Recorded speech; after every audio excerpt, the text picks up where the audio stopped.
Hello and welcome if you're new to my channel, and if you're a subscriber, a warm welcome back. Today's video has been specifically requested by one of my wonderful subscribers, Jasmine, and she has asked me to talk about how to maintain leather, as in bags, shoes and jackets, and to also recommend appropriate care products. I'm Anesu Sagonda and I manage a luxury lifestyle management business in London. My content is largely educationally focused and geared towards people who are typically new to money or keen to explore alternate mid-lux or super brands that are a little under the radar but still very much weighted on quality.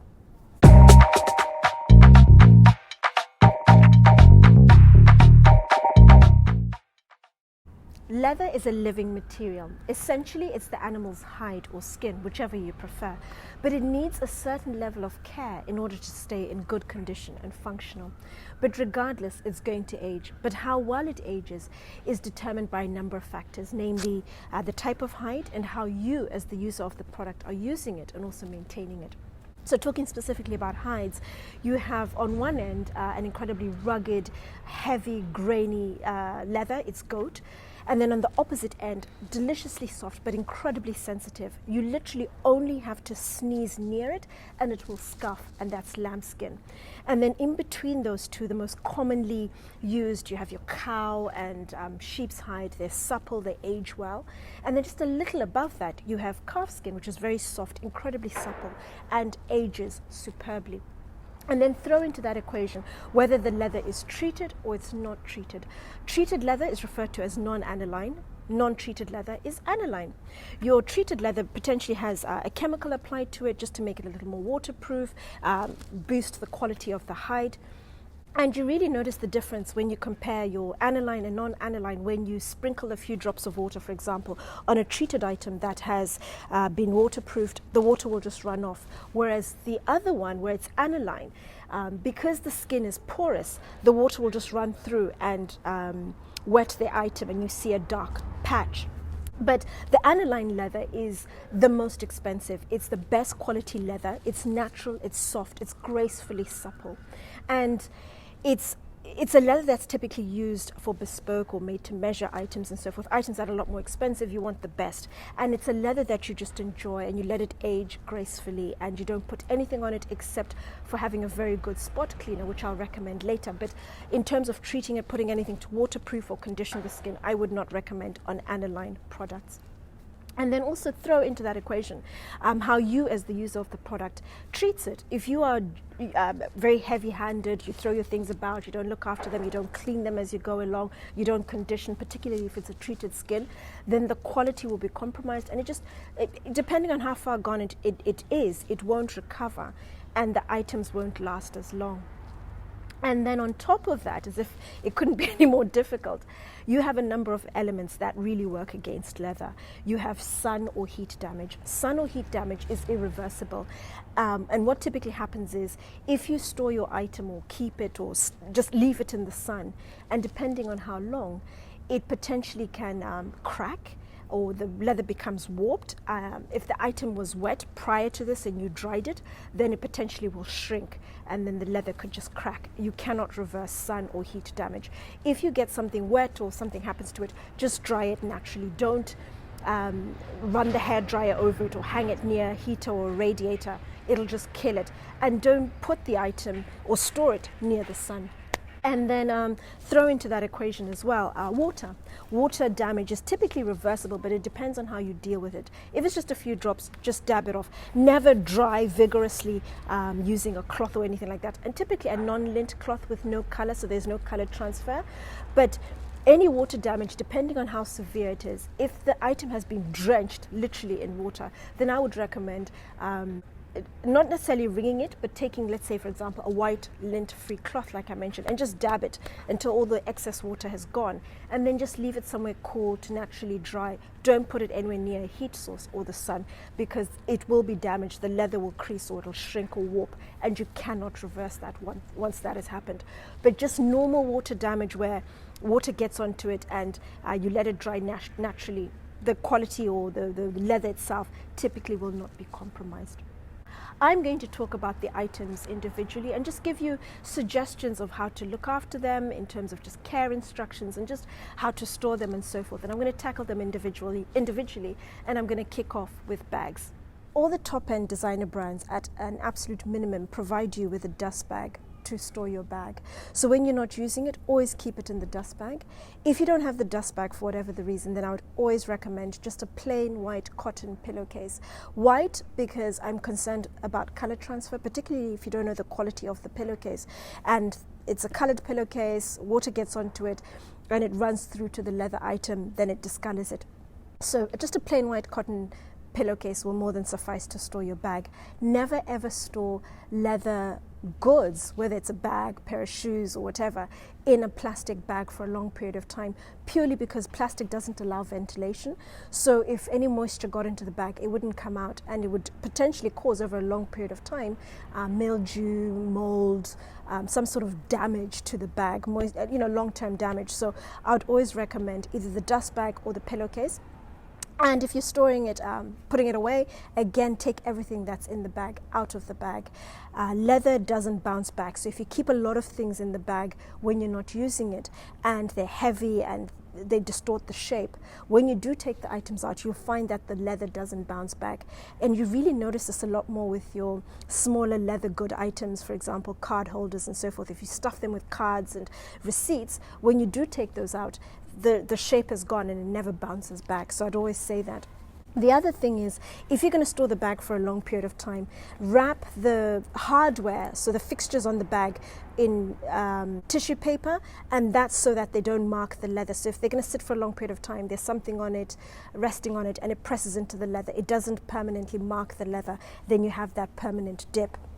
And the other thing that I'd also recommend is the pillowcases, the dust bags, take everything out, the tissue. And in terms of care, this is a very good quality leather bag. I've had it for almost 20 years. We're hitting 20 years in another year or two. And I've never put anything on the bag. I've been caught in the rain a few times. I just dry the bag naturally. But this is just a testament to the quality of the leather. If I was going to use something, there are two products that I would recommend. The first is a brand called Kaps, and they have a spray called Nano Protector. Nano Protector was recommended to me by Manola Blahnik almost 20 years ago when I bought my first pair of shoes. It's fantastic for smooth leather, for nubuck, for suede. But that's if you feel you need to put something on the bag. If you're not looking after it, it just needs a bit of a pick-me-up and something's happened. But typically, when you buy very good quality leather, you don't need to do anything to it. You just have to maintain it. Make sure, if there's any water, you just dab it off. Again, if you do get water on this bag, instead of wiping it vigorously, I would always recommend just get a plain white cloth, lint-free, and just dab the water and then leave it to naturally dry somewhere. Don't wipe vigorously because you potentially could affect the quality of the leather. But again, good quality leather needs minimal intervention. If you need something, then I'd say Kaps, the Nano Protector. There's also another brand I'd like to throw in. If you just want to condition the leather a bit, just make it a bit more waterproof, particularly if you live in a country where it rains a lot and you do get caught in the rain with your bag. There's a brand called Ettinger, and Ettinger are a luxury brand that produce bags, small leather goods, briefcases, general leather items. And they also have a really good range of care products, and one of them being the conditioning cream. It has beeswax in it, so if you just want to boost the waterproof quality of your bag, then go for that. And it also has a number of other oils. It's all natural products. It retails for about £10.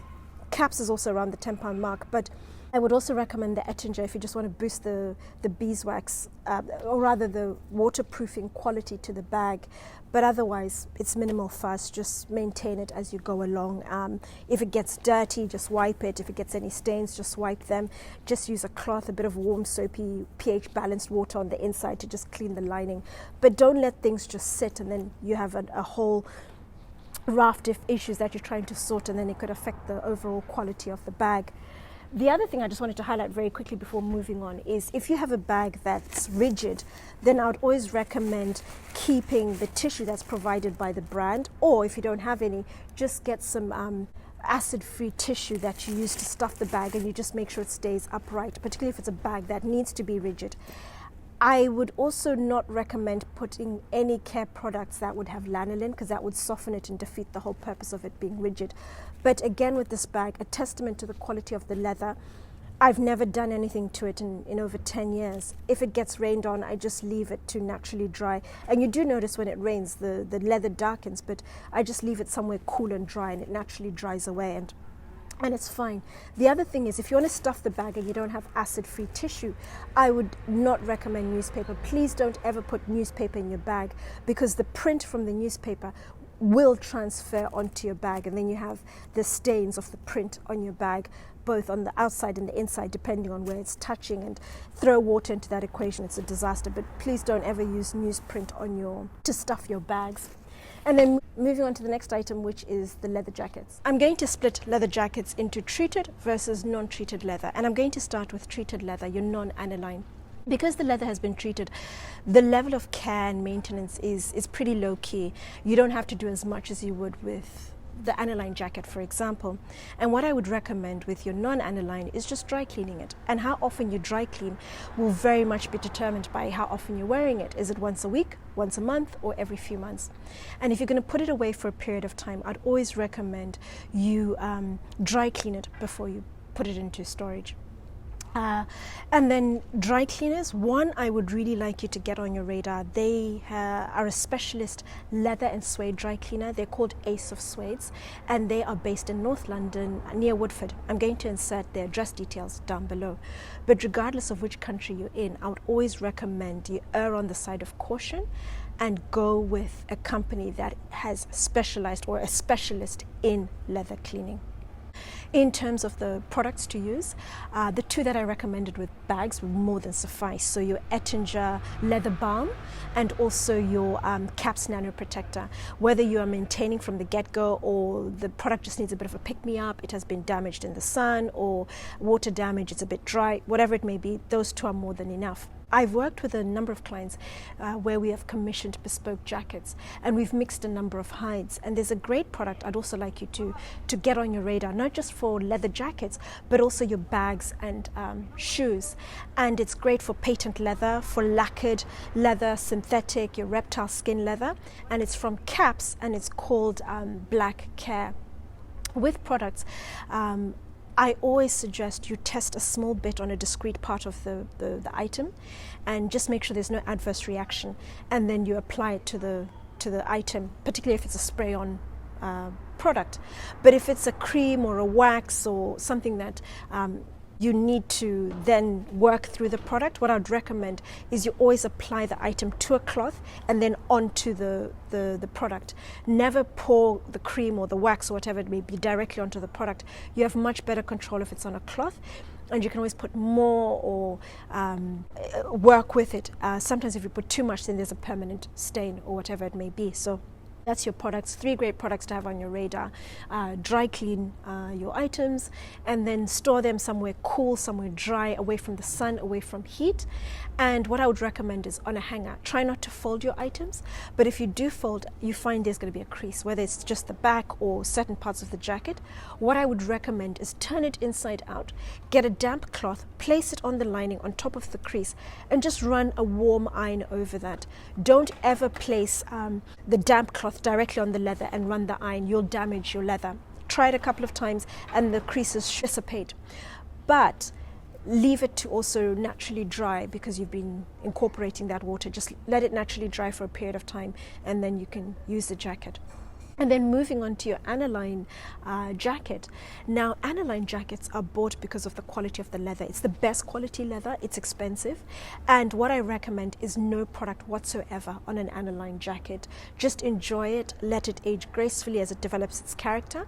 The only product you need in exceptional circumstances is a very good stain cleaner. And what I recommend is from the Furniture Clinic, and it's called Leather Care Kit, and it's great for aniline and non-aniline products across the board. Just a bit of that and you're good to go. Otherwise, just look after your leather as you progress in terms of just if it's wet, let it naturally dry, just dab it, and just be gentle with it. Don't be heavy-handed with that leather. What you can do in terms of maintenance is the inside with the lining. What I would recommend is after a period of time, you will find there'll be an accumulation of sweat, particularly around the armpits. It potentially will start to smell, and quite badly at times. And what I would recommend is getting a damp cloth, dilute a bit of pH balanced liquid soap, and just work that into the armpit area. Don't drench the cloth or the area. I'm trying to avoid totally or minimize water going through directly onto the leather. Just wipe that area and then leave it to naturally dry, and then give it a second stab if it doesn't work the first time. But you'll find the scent will soften. But after a period of time, you may find the smell doesn't go even after cleaning, or the leather, the lining has worn with movement, either the armpits, the sides of the jacket. Change the lining. Once the lining has been changed, just stay on top of it in terms of if you sweat wearing the jacket, then just get a cloth with a bit of soap and just give it a wipe, leave it to naturally dry. But otherwise, the only care you really need is just a good stain cleaner. Enjoy the jacket, enjoy the quality of it as it just ages and develops its character. The great stain remover, as I mentioned, and just leave the jacket as is. With aniline leather, please don't ever dry clean it. I have had too many instances where it's ended in tears and the leather has been ruined, particularly sheep hide. Sheep hide doesn't seem to take well to dry cleaning, so please don't ever dry clean your aniline leather jacket. But otherwise, enjoy your jackets. Some great products on the treated side. Both instances, store the jackets in a cool, dry place, away from heat, away from sunshine. Leave them to aerate and enjoy them. And now moving on to my last item, which is shoes. Shoes I'm going to split into men's and women's, and that's because men's shoes are far superior in terms of construction and also the quality of the leather, and in turn how you take care of them. Women's shoes are fairly straightforward. 99.9% of women's shoes are just glued together. So the upper, the inner sole and the outer sole, they're all just glued together. Very simple, smooth leather. The Kaps Nano Protector will more than suffice for women's shoes, or the Clean and Shine as well from Kaps. But what I would recommend with ladies' shoes is, at the end of the day, take them off and just leave them to dry naturally. And don't wear them for a full 24 hours. That way you really give them time to dry and you don't get the instance of odor developing. You get shoes that smell sometimes really badly because they're just worn every day. They don't get a chance to dry, and that moisture then develops into that horrible odor. So if you leave them a full 24 hours, if you wear the same pair of shoes every day, then I'd recommend buying 2 pairs of shoes of the same style. Then you just alternate, giving them time to breathe, and your shoes will last much longer. Once they've dried, then you put them away for storage. Always stuff your shoes. You don't necessarily need shoe trees for women's shoes. There are women's shoe trees, but they're expensive and they're not necessary. It's enough just to put in your tissue that you tend to get with the brand when you buy the shoes, just to hold the shape. I would not recommend storing shoes without stuffing them. This is a pair that I've had stored for about 2 years, and they've dipped. I don't know if you'll be able to pick up on the dip just over here. And I've tried absolutely everything to try and push that dip out. But as I mentioned before, once leather goes out of shape, it doesn't bounce back. But that's what happens if you don't stuff your shoes. So it's important you stuff them before you put them away in a shoe box or wherever you keep your shoes. Let them dry and then put them away. Shoe trees are not important. To clean them, I would start with just a cloth and give them a wipe. If that's not enough, a wet cloth, give them a wipe and then leave them to dry. If they're even dirtier and they need a bit more work, then I would recommend just diluting a bit of pH balanced soap in a bit of water and using that to clean the shoes, and then just leave them somewhere cool and dry to naturally dry, and then put them away and store them either in their box or on a shelf.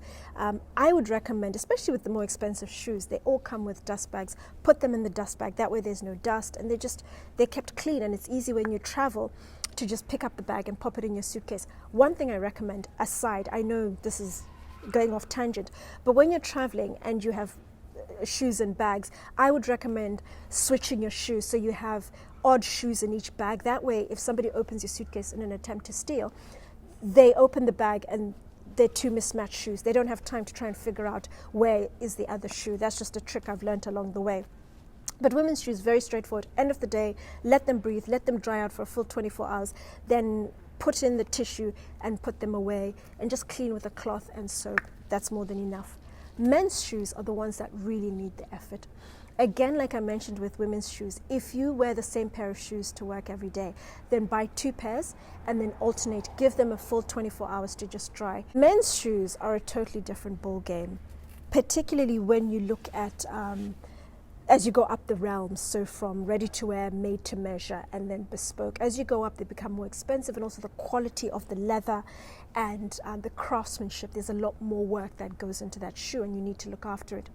And what you find as you go up the levels, as I mentioned, the shoes, because they're such good quality, they tend to become heirlooms. So you need to just maintain the upper, and then as needed, you just change the sole and the inner sole, and then you can pass those shoes on to your children and your children's children. They'll still be in very good condition, provided you look after them. And what you need to do first and foremost is shoe trees are absolutely imperative, especially for the more expensive men's shoes. I would just say men's shoes across the board. Buy good quality shoe trees, either from the brand that has made the shoes or where you've bought the shoes, or there's a brand called Cathcart Elliott, and they produce 100% cedar wood shoe trees. And shoe trees, it's twofold what they need it for. First of all, to maintain the shape of the shoe, so it holds the shape, and also to wick away at the moisture and neutralize any odors. It's absolutely important to always put your shoe trees in at the end of the day. Once you take the shoes off, put the shoe trees in. And if you're traveling, travel with the shoe trees. Shoe trees I know are very heavy. I would recommend Kaps do a plastic shoe tree to hold the shape, and they also do another wooden version, but it has a spring at the end, so it's essentially not as heavy, but it's very good for traveling, so your shoes keep their shape, and also wherever you're going and you're storing them, it still keeps the good shape. So the Kaps, the plastic ones, are ultra light, and then they also do a wooden version. So I'd highly recommend those for traveling. So you have the shoe trees, and also just what you use, the products you use to maintain your shoes. From an aesthetics point of view, shoe polish, just to keep your shoes shined. Kaps do a very good shoe polish. You also have the clean and shine, which I mentioned for lady shoes, can also be used for men's shoes. And also for the more expensive shoes, I always recommend, if it's not weekly, if you're near somebody who professionally polishes shoes, then at least every 3 months they must get a very good professional polish. That is really good, because what they do is they put in the cream, they let it rest, they buff it, they really nourish the shoes and add a lot of goodness to those shoes, and that helps with maintaining them in the long run. Tougher leather that needs softening, that really needs a bit of work, there is a brand called Delara. It's a softening cream. I'll insert a picture.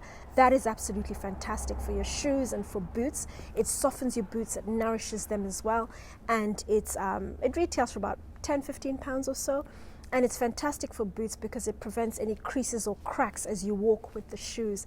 It's absolutely crucial to make sure you get something good for good quality shoes, just to make sure they stay in good condition and they don't ever deteriorate and start cracking or splitting. So there's the Delara, and you also have Kaps who do a wax cream, and that wax cream is fantastic in terms of just protecting the shoe, adding the waterproofing element to it, and also just conditioning it. So with men's shoes, don't repeat the same shoes within the same day. So give them a full 24 hours to breathe and to wick away the moisture.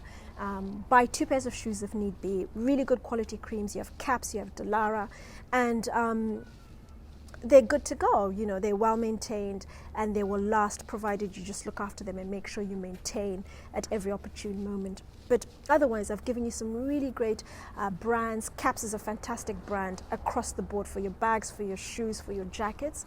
And then you have Delara, you have Cathcart Elliott. Some really good products out there for you to use on your products. They're all available online, the majority of them on Amazon, with the exception of Ettinger, and they have their own website, but they do ship globally. But otherwise, as always, if you have any further questions, do pop those in the comments down below. But otherwise, enjoy your leather goods, look after them well, and I'll see you next time. Take care.